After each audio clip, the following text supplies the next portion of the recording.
Florida just passed a bill that's headed to the ballot in November that could legitimately bring your property tax bill to zero. And I need you to hear the whole story, not just the headline, because there's a deadline buried in this that most people are completely missing. And there's a side of this that nobody in your Facebook group is talking about. So most people are hearing Florida cuts property taxes and they're thinking, great, everyone wins, taxes go down, life gets easier. And look, if you own your home here full time like me, there is real money on the table, potentially hundreds or even thousands of dollars every year gone from your tax bill. But here's the problem. Most of the people watching this right now don't fully understand how the current homestead exemption even works. And I say that with zero judgment because I talk to smart buyers every single week who have never heard the term. If you don't understand the foundation, the new bill is just going to be noise. Worse, you might miss the deadline that could cost you years of savings. Or you might vote in November without understanding what you're actually voting for. Hi, I'm Jamie Kolev with the Kolev Group. We're a real estate team here in Cape Coral. This is literally our job. So we're not here to tell you how to vote. I'm just here to make sure you actually understand what's happening. The good, the complicated, and the stuff that directly affects your wallet. So in this video, we're going to build this from the ground up. First, I'm going to explain exactly how homestead exemption works today, including a detail about school taxes that most people don't know, and that matters a lot when we get to the new numbers. Then we'll walk through what the new bill actually does, who it helps, who it doesn't, and what it could mean for city services and what you should be doing right now before November. So before anything else, I need to make sure that we're all starting from the same place. Because if you don't understand how the current homesteading system works, the new bill is going to be very hard to follow. So here's the simplest way to think about it. Your property tax bill is based on your home's assessed value. That's the number that the county says your home is worth. Now, keep in mind, this is very different than what we talk about as market value when we're listing a property. So the homestead exemption is like a discount coupon that reduces that number before your taxes are calculated. So you're not paying taxes on the full assessed value. You're paying on whatever's left over after the exemption comes off. Here's where it gets specific. And this is the part I want you to really pay attention to because it matters a lot when we get to talking about the new bill. Florida's homestead exemption actually works in two separate layers. The first layer is a $25,000 exemption that applies to the first $25,000 of your home's assessed value. And this one knocks out all of your property taxes on it. So city, county, and school taxes, everything. You do not pay on that first $25,000. The second layer is another $25,000 exemption. So $50,000 in total. That's usually the number you hear. But this one is a little bit different. This second $25,000 exemption applies to everything except for school district taxes. School taxes are calculated separately, and this second layer doesn't touch them at all. So when people say Florida has a $50,000 homestead exemption, that's technically true, but it's two different $25,000 buckets with two different rules. The first one hits everything. The second one skips school taxes. So I'm telling you this now because the new bill works the exact same way, just with much bigger numbers. And so you'll follow it a lot more easily if you understand this first. Now, qualifying for homestead exemption isn't automatic. You have to apply for it, and there are rules. This has to be your primary residence, so the home you actually live in full-time as a permanent Florida resident. It can't be a vacation home, not a rental, not an Airbnb. The place you come home to every day. You have to own the property as of January 1st of that tax year. You have to be living there as your permanent resident, and you have to file the paperwork with your county property appraiser's office. In Lee County, that's LIPA, the Lee County Property Appraiser. You can do it in person or online, and the deadline to file for the current tax year is March 1st. And here's a bonus that comes with the homestead status that most people don't know about. It's called the Save Our Homes cap.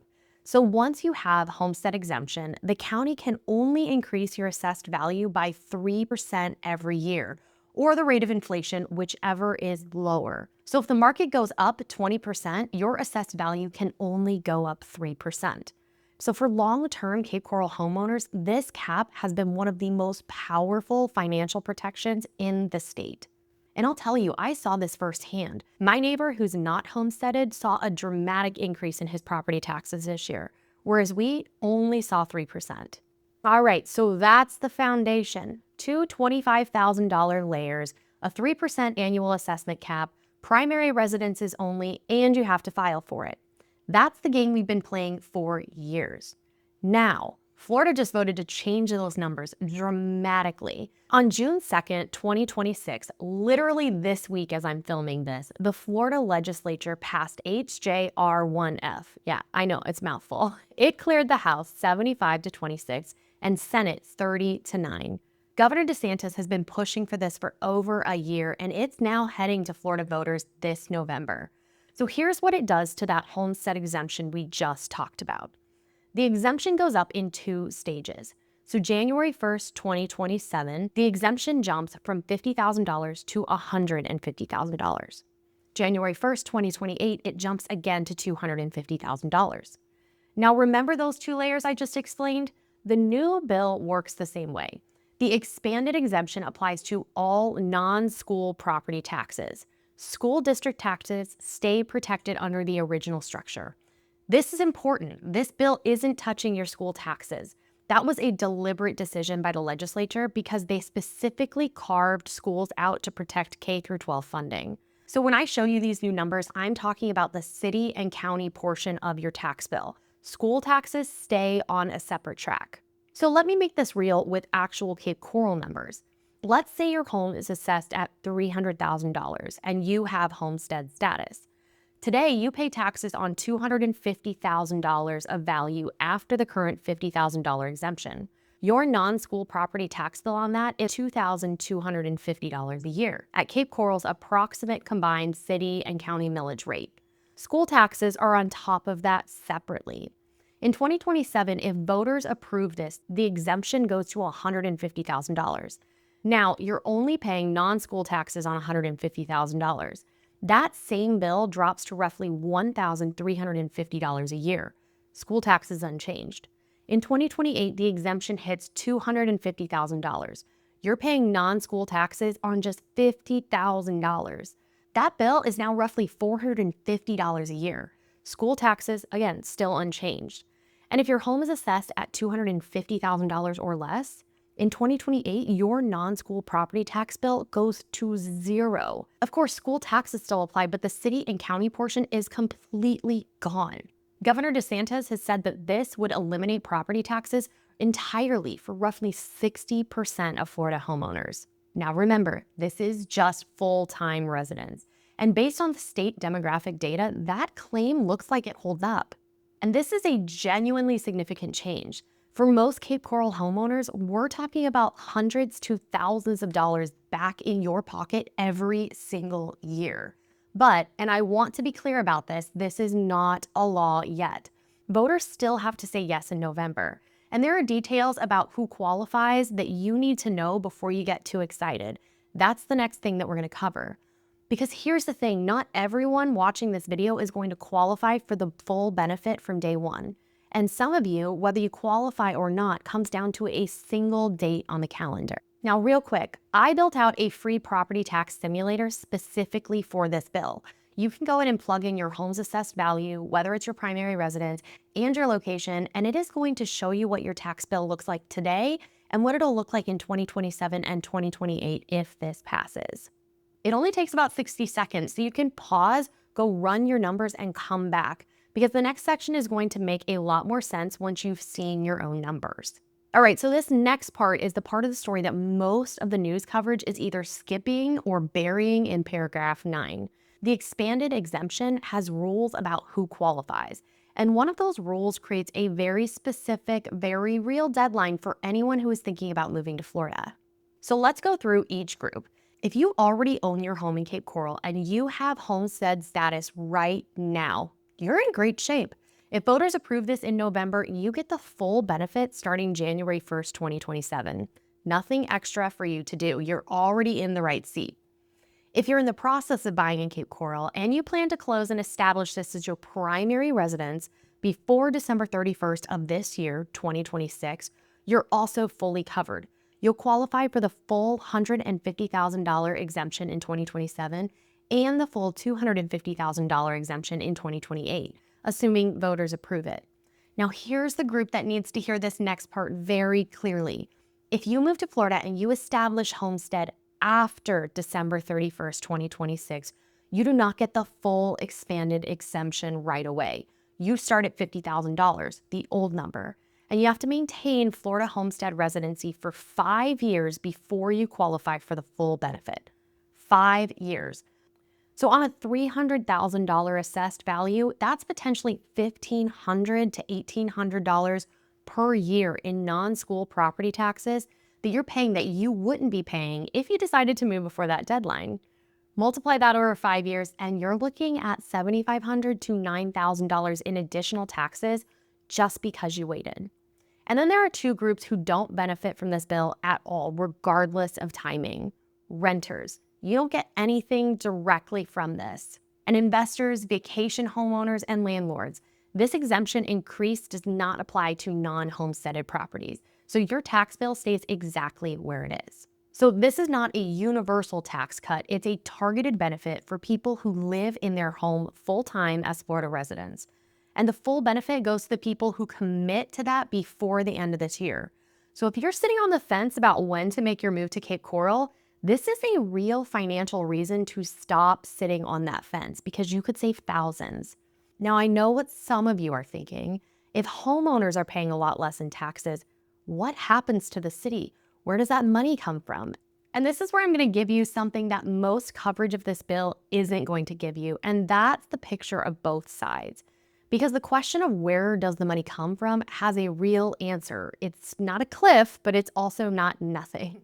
Statewide, analysts estimate this bill would reduce local government revenue by $4.6 billion in the first year, growing to $8.4 billion annually as it fully phases in. That's a real number, but local governments have levers they can pull, and understanding those levers is how you form an actual opinion about this rather than just reacting to a scary headline. So lever number one, they could raise the millage rate on everything that is still taxable. The exemption only applies to homesteaded primary residents. Investment properties, rental units, Airbnbs, vacation homes, commercial buildings, those don't get the exemption increase. So if a city needs to make up lost revenue, they can raise the rate on that remaining tax base. So if you're a landlord or an investor in Cape Coral, your tax bill could actually go up. And most landlords don't absorb higher costs, they just pass them on to tenants. So renters could feel this indirectly even though the bill doesn't touch them directly. Lever number two is sales tax. Florida allows local option sales tax increases, but they're currently capped at 1.5%. That helps at the margins, but can't close a multi-billion-dollar gap on its own. Lever three is fees. So permitting fees, utility fees, impact fees on new construction. Local governments can raise these without a ballot measure. So that's not glamorous, but it's real. Now, here's the argument the bill supporters make, and I want to give it to you straight because it's not an unreasonable position. Property tax revenue across Florida has nearly doubled in 7 years, from about $32 billion to over $60 billion, driven almost entirely by the post-pandemic home value boom. Supporters argue that local governments grew their budgets on inflated values, and this bill forces a long overdue correction back to reality. Their framing is this isn't a revenue problem, it's a spending discipline problem.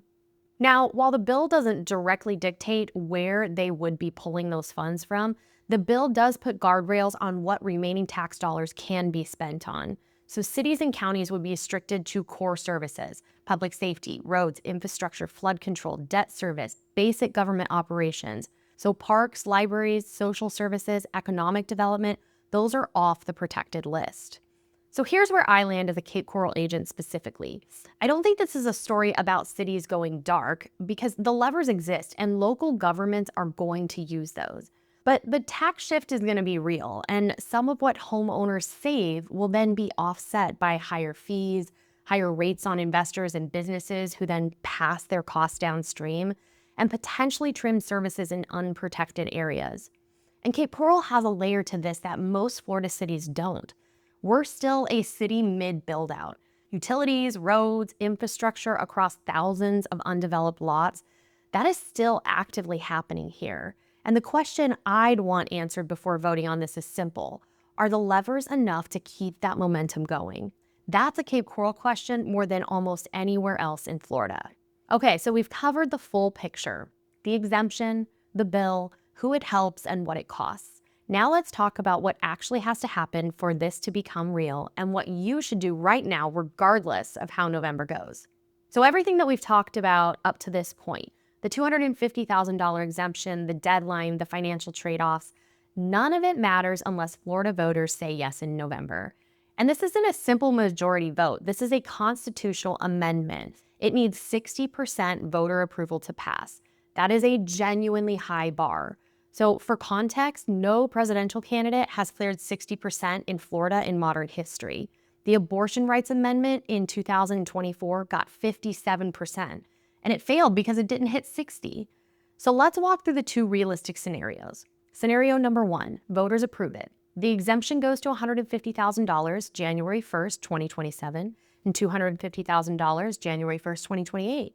If you establish Homestead by December 31st, 2026, you get the full benefit from day one.